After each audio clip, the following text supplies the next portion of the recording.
여러분, 오늘은 녹화 방송으로 한번 찾아뵀어요. 저녁에 8시에 제가 참여가 어려울 것 같아서 라이브는 좀 안되고 대신에 녹화 방송을 한번 해보도록 하겠습니다.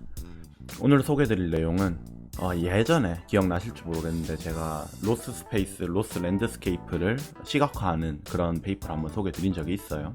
그 연구에서 이제 인스파이어를 받아가지고 작성한 페이퍼라고 생각을 해주시면 되고요. 마찬가지로 로스 랜드스케이프에 대한 비주얼라이제이션에 관련된 그런 페이퍼입니다. 플러스 이분들은 이제 2차 미분 정보라고 헤스의 행렬이라는 걸 이용을 해가지고 수학적인 분석까지 가능하도록 보조를 하는 그런 툴을 만들어서 소개를 하고 있어요. 우선 요약은 이전 페이퍼 강의 때도 말씀을 드렸었지만 딥러닝, 딥뉴럴 네트워크의 학습은 넌컨벡스한 최적화 문제의 해결이에요. 이걸 확률적 경사하강법으로 잘 풀어내고 있다 라고 소개를 드렸었고요. 이런 로스 랜드스케이프 혹은 최적화 표면은 수렴을 한다라는 것과 일반화가 어느 정도로 잘 됐느냐 등등등의 그런 보장이 필요하고 그거에 대한 분석이 필요하게 됩니다. 여러 연구에서 이런 시각화라던가 분석 기법들, 제가 예전에 소개드렸던 것도 있고 그런 걸 제시를 하고 있죠. 근데 기존의 그런 방법들은 되게 비용이 높아요. 고비용이에요. 그래서 네트워크 크기가 크다면 적용이 좀 힘듭니다.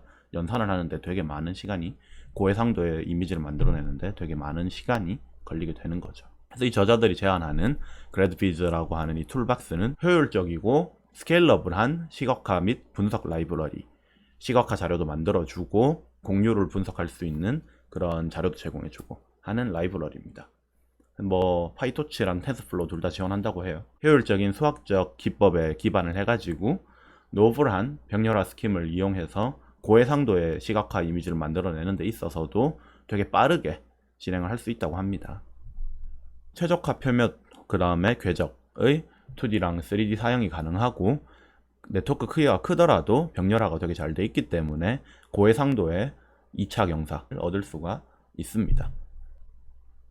만약에 손실 표면, 로스 랜드스케이프에서 지역적으로 넓은 미니마가 보다 나은 일반화 정도를 가진다라고 하는 가정이 있다고 해볼게요. 이거 예전 강의에서 다뤘었는데 과연 이게 사실일까라는 걸 이제 분석을 해야 되면 시각화 자료가 필요하죠.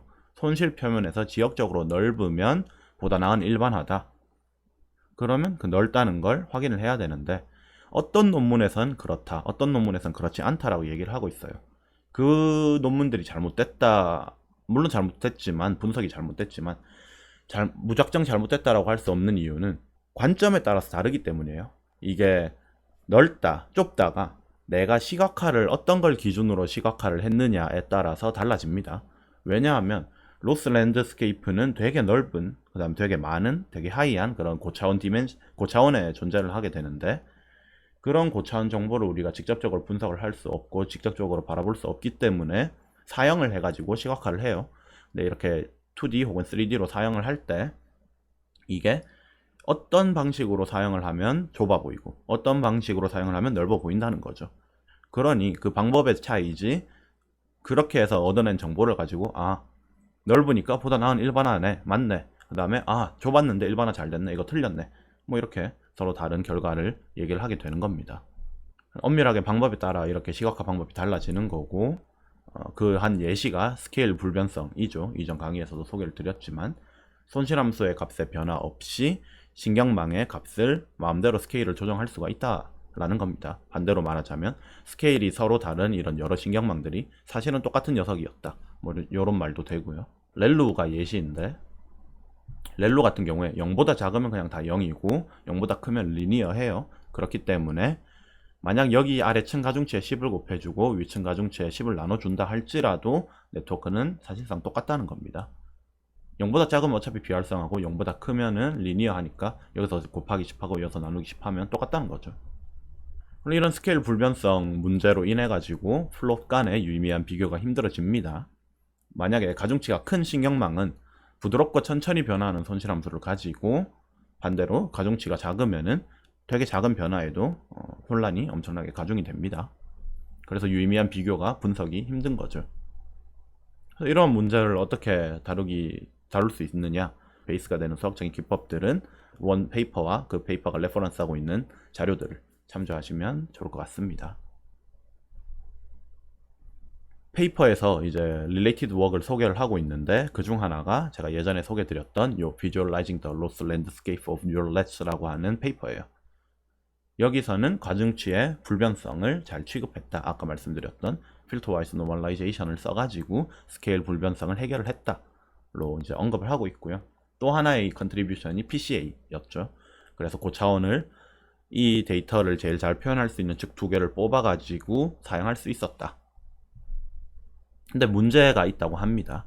어떤 문제냐면 PCA를 일단 구하는 것 자체가 힘들어요. 복잡도는 샘플의 수랑 차원의 세제곱에 비례를 한다고 합니다. 그럼 연산도 많고 메모리도 엄청나게 필요한 거죠.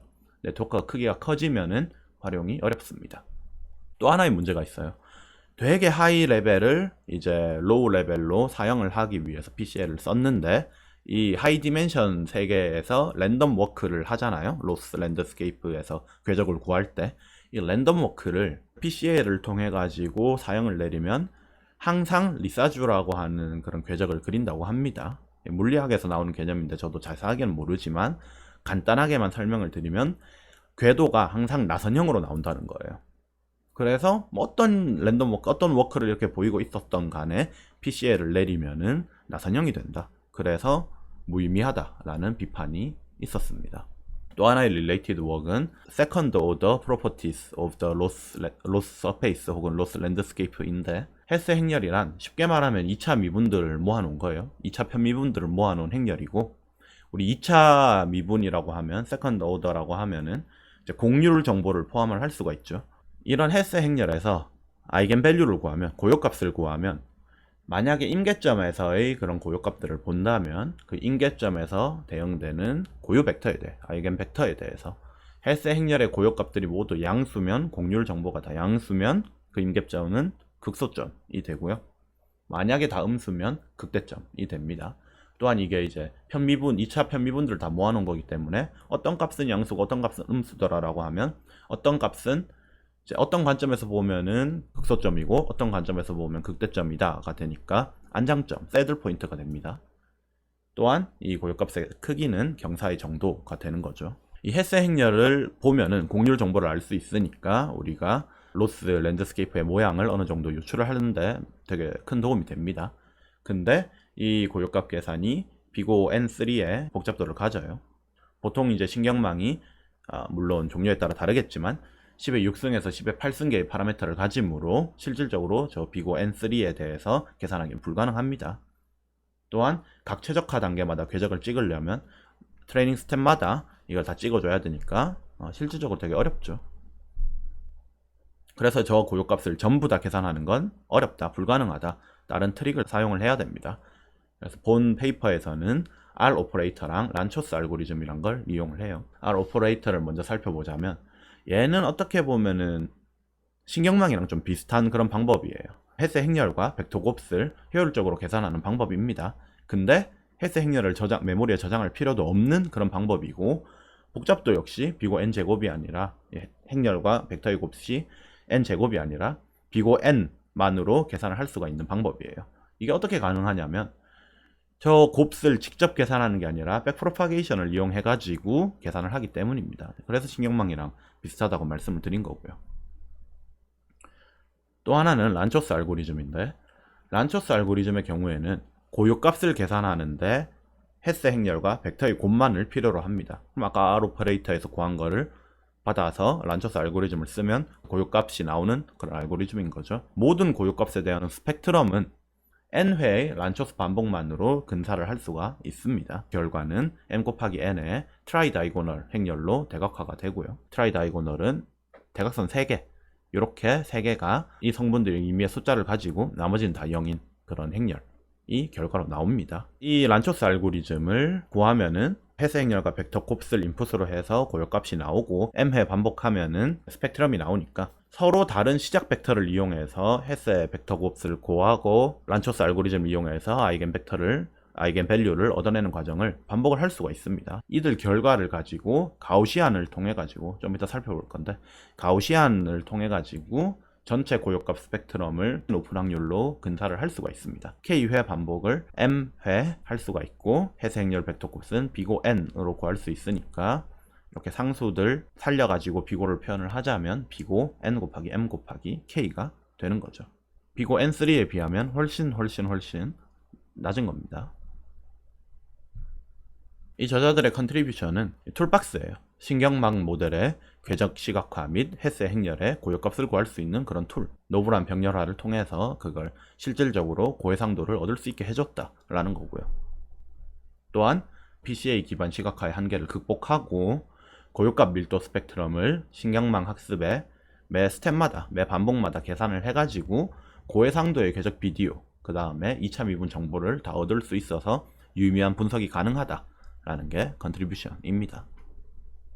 소개드릴 기법이 확률적 란초스 구적 알고리즘이에요. 말이 되게 어려운데 매우 큰 행렬이 있다고 했을 때 고요값 밀도 스펙트럼을 그런 근사하는 기법이고요. 고요값 밀도 스펙트럼이란 이겁니다. 햇세 행렬인데 제가 오타를 냈네요.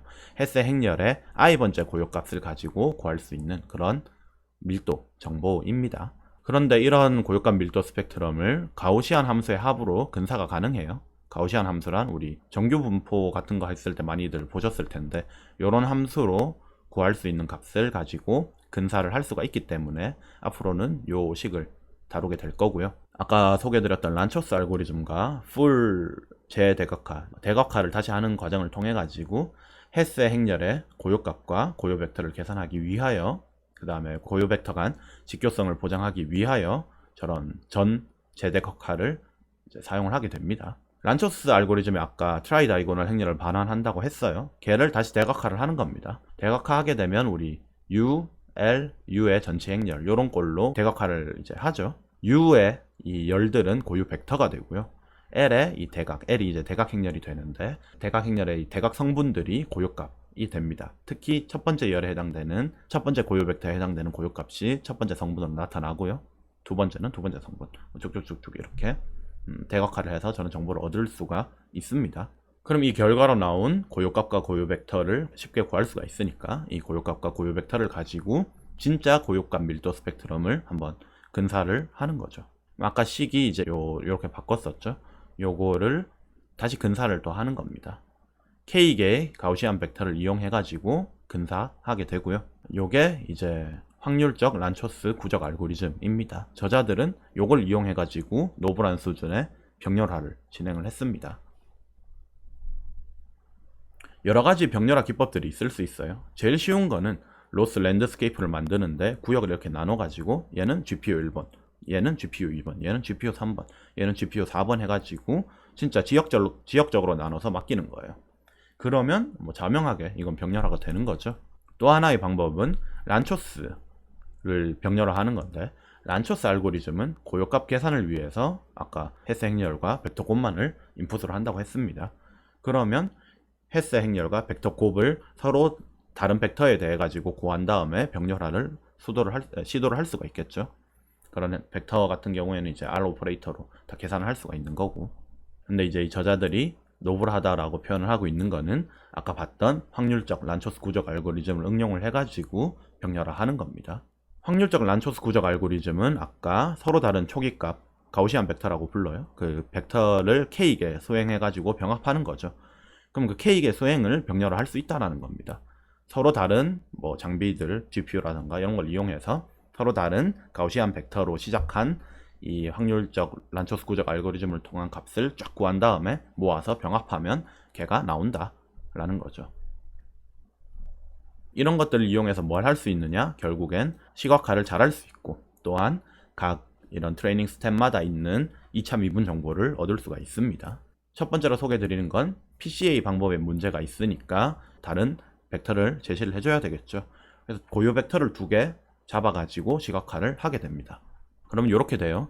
제일 첫 번째 있는 그림이 이제 랜덤한 방향 벡터를 가지고 시각화 정보를 뽑아냈을 때 아무 정보를 얻을 수가 없죠. 두 번째는 이전에 우리가 살펴봤었던 그런 PCA를 통한 궤적.